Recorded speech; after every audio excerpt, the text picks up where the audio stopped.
मित्रों, आप सभी जानते हैं कि आने वाले कुछ ही दिन में लोकसभा चुनाव की घोषणा होने वाली है और अप्रैल और मई में हमारा ये महान देश, इसके मतदाता आने वाले 5 साल तक इस देश का शासन किस पार्टी के साथ होगा, किस व्यक्ति के पास होगा, इसका निर्णय करने वाले हैं, फैसला करने वाले हैं। और वो जो फैसला करने वाले हैं उसमें आप सभी का बहुत महत्वपूर्ण रोल है, बहुत महत्वपूर्ण योगदान रहने वाला है। इस जमाने के चुनाव में जितना महत्व घर घर घूमकर प्रचार करने वाले कार्यकर्ता का है, इतना ही महत्व सोशल मीडिया के माध्यम से घर घर संदेश पहुंचाने वाले कार्यकर्ता। मित्रों, देश की जनता ने एक प्रकार से तय कर लिया है। मैं करीब करीब देश के सभी राज्यों से होकर यहां आया हूं। जिस कोने में गया, जिस हिस्से में गया, जिस मत क्षेत्र के अंदर गया, हर जगह देश की जनता नरेंद्र मोदी जी को तीसरी बार प्रधानमंत्री बनाना है। युवाओं के बीच में जाते हैं, मोदी मोदी के नारे लगते हैं। महिलाओं के बीच में जाते हैं, मोदी मोदी के नारे लगते हैं। गरीबों के बीच में जाते हैं, मोदी मोदी के नारे लगते हैं। किसानों के बीच में जाते हैं, मोदी मोदी के नारे लगते हैं।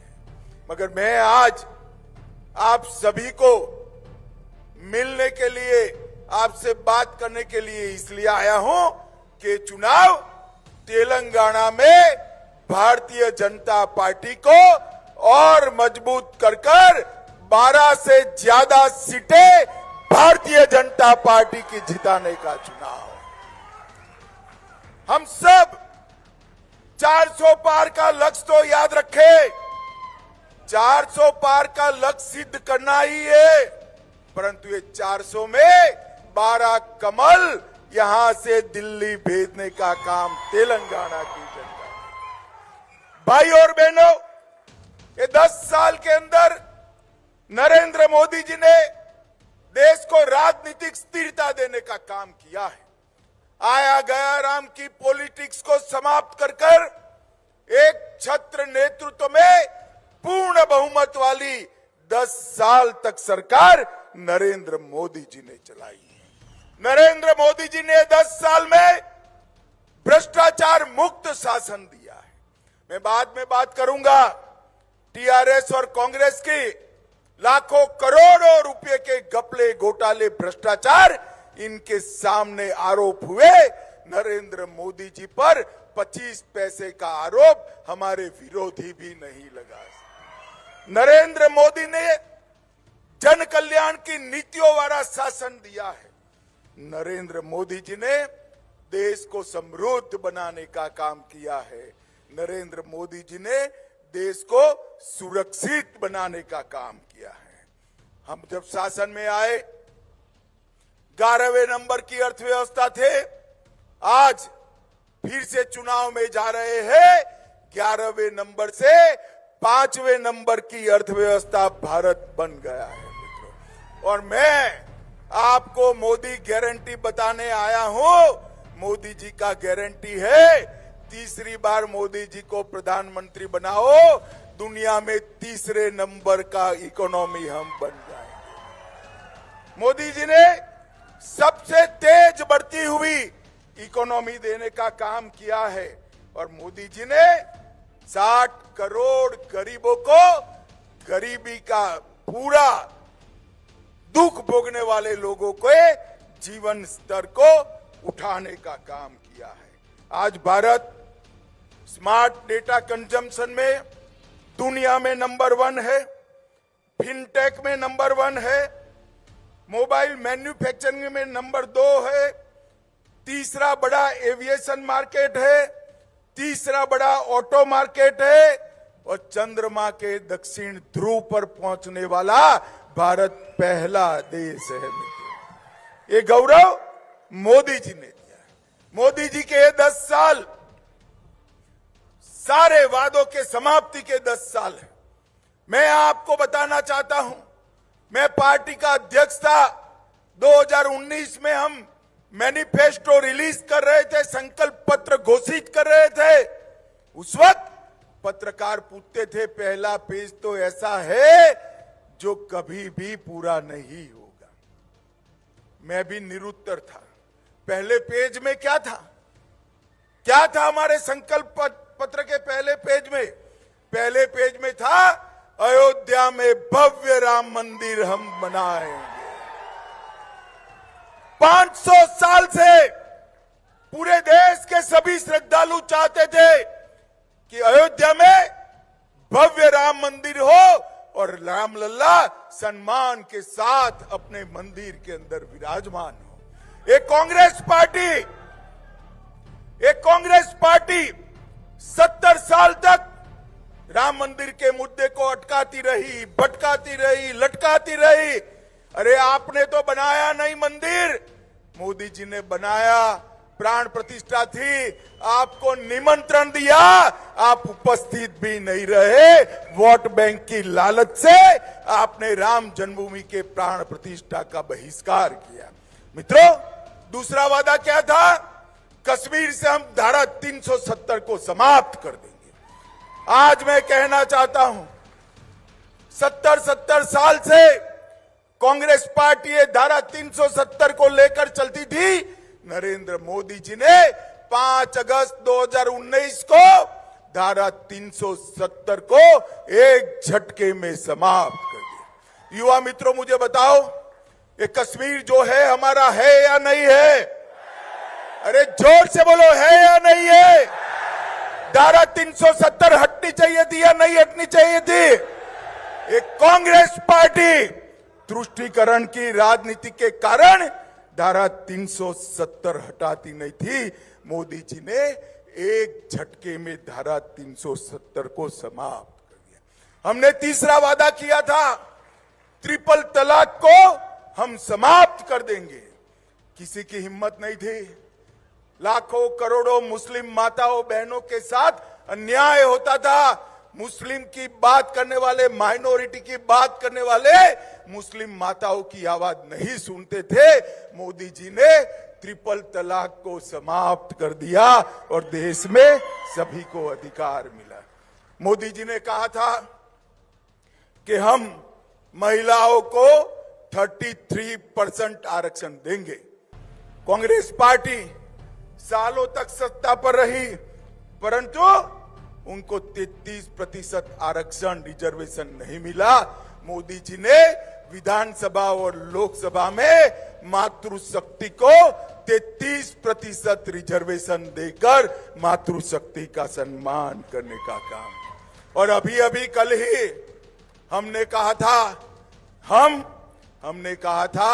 हम CAA लाएंगे।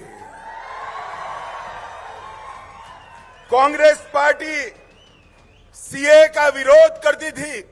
आजादी के वक्त से कांग्रेस पार्टी और हमारे संविधान निर्माताओं का वादा था कि बांग्लादेश, अफगानिस्तान और पाकिस्तान से जो शरणार्थी आएंगे, जो वहां की प्रताड़ना झेल कर आएंगे, उसको हम नागरिकता देंगे। मगर तुष्टीकरण की, वोट बैंक की राजनीति के कारण कांग्रेस पार्टी इसका विरोध करती थी। लाखों करोड़ों लोग पाकिस्तान से और बांग्लादेश से अपना धर्म बचाने के लिए, अपना सम्मान बचाने के लिए इस देश में आए। उनको नागरिकता नहीं मिलती थी। अपने ही देश में वो नागरिकता के बगैर अपमानित होते थे। नरेंद्र मोदी जी ने हिंदू, बौद्ध, जैन, ये सारे सिख, ये सारे लोगों को नागरिकता देकर उनका सम्मान करने का काम नरेंद्र मोदी जी ने किया। भाइयों और बहनों, हमने इस शरणार्थियों को सम्मानजनक जीवन देने का काम किया है।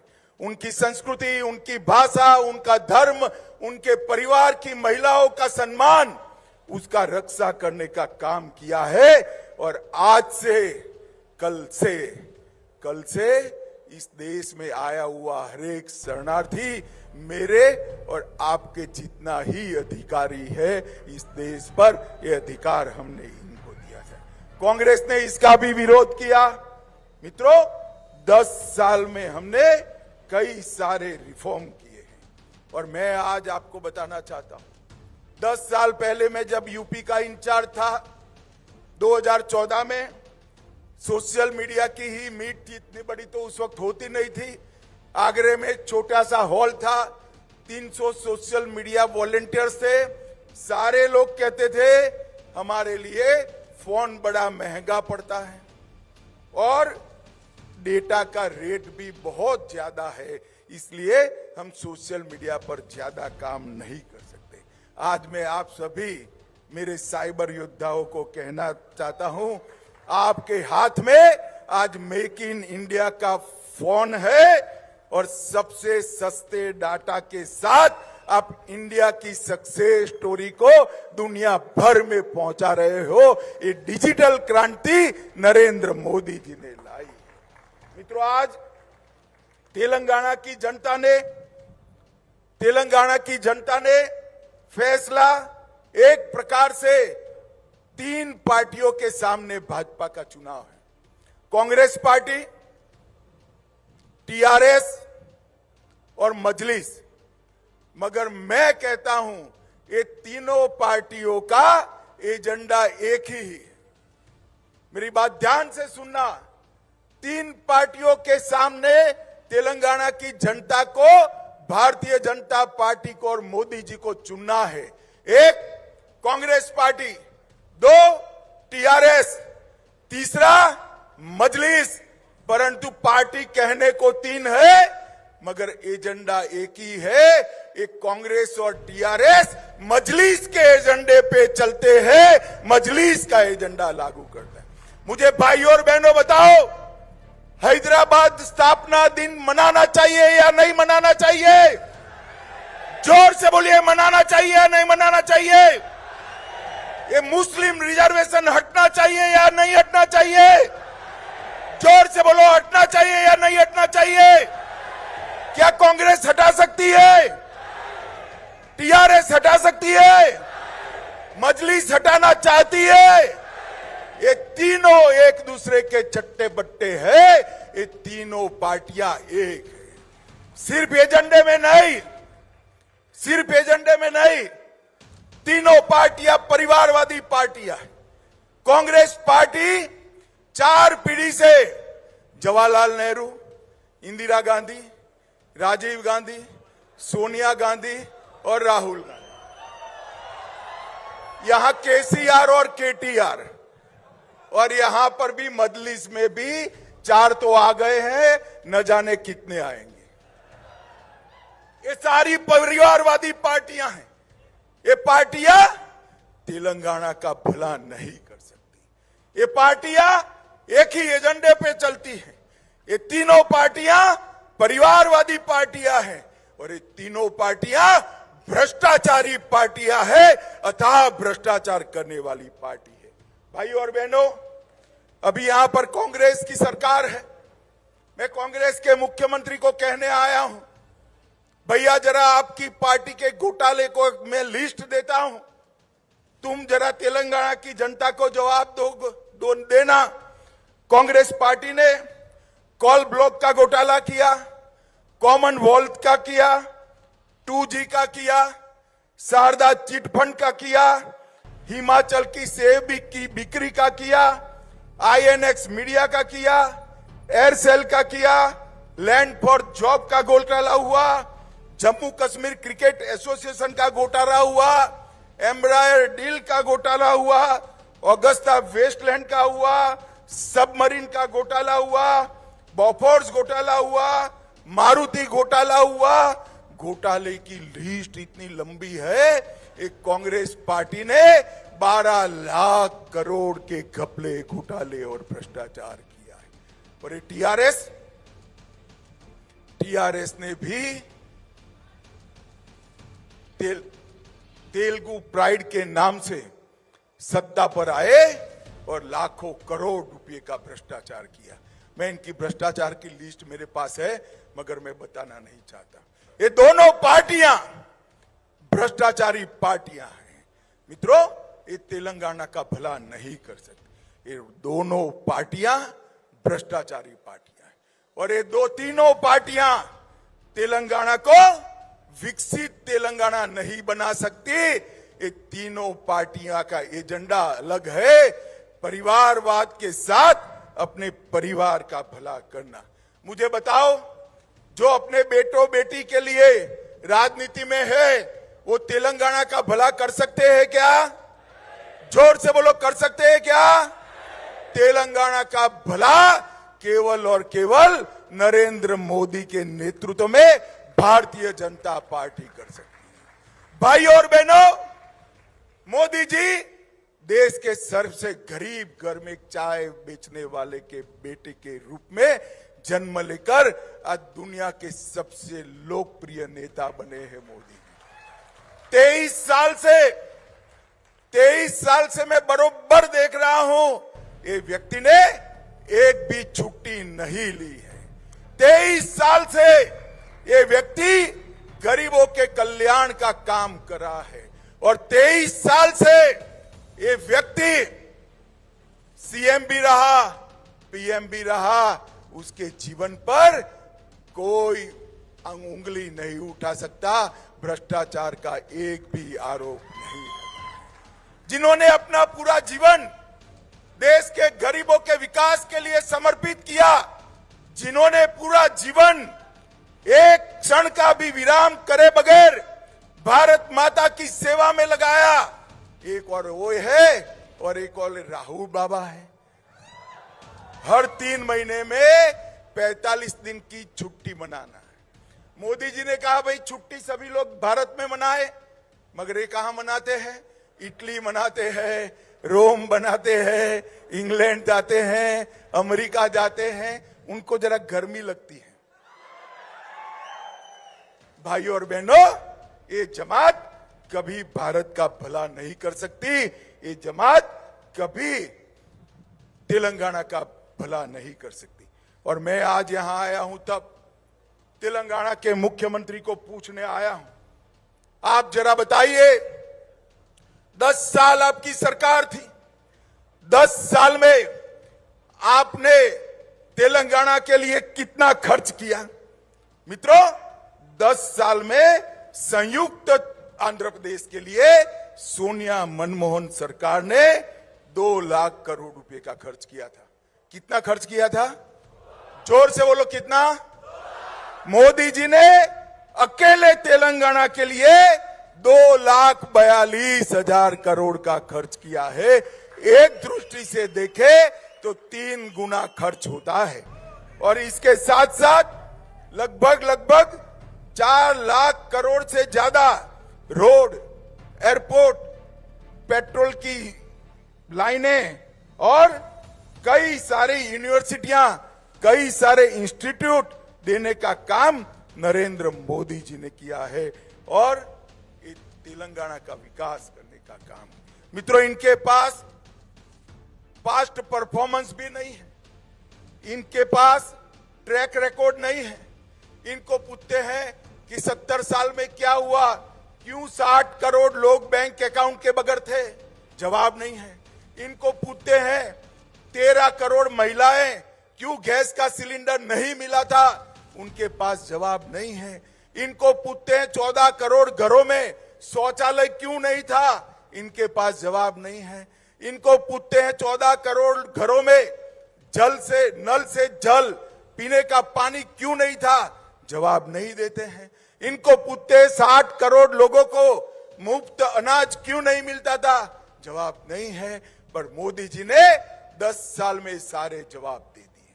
आज 60 करोड़ लोगों को बैंक अकाउंट दिया, 13 करोड़ लोगों को गैस का सिलेंडर दिया, 14 करोड़ लोगों को नल से जल दिया, 3 करोड़ लोगों को घर दिया और 60 करोड़ लोगों को प्रति माह प्रति व्यक्ति अनाज फ्री ऑफ कॉस्ट देकर 5 लाख तक का पूरा स्वास्थ्य का खर्चा मोदी जी ने फ्री कर दिया। आपने देखा होगा राहुल बाबा कोरोना में भी मजाक उड़ाते थे।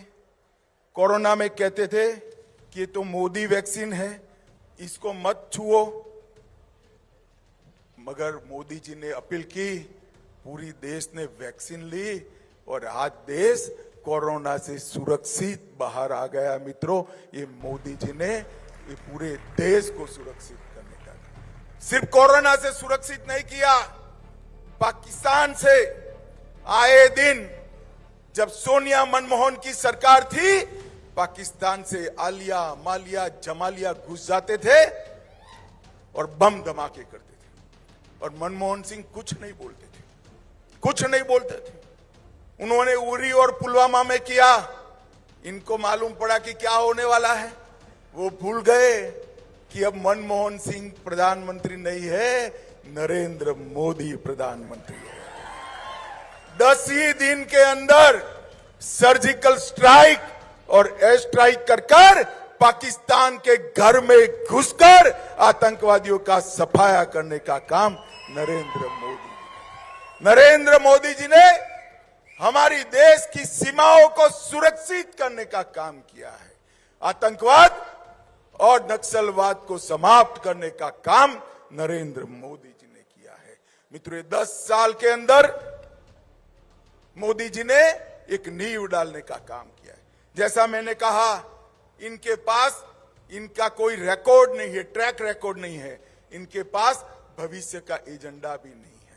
हमारे पास 10 साल का ट्रैक रिकॉर्ड भी है और 25 साल का भविष्य का एजेंडा भी नरेंद्र मोदी जी के पास। नरेंद्र मोदी जी ने इस देश की 130 करोड़ की जनता को और विशेषकर युवाओं को आह्वान किया है कि 15 अगस्त 2047 को देश की आजादी की जब शताब्दी मनाई जाएगी, उस वक्त ये देश विश्व गुरु के स्थान पर भारत माता बैठी होगी।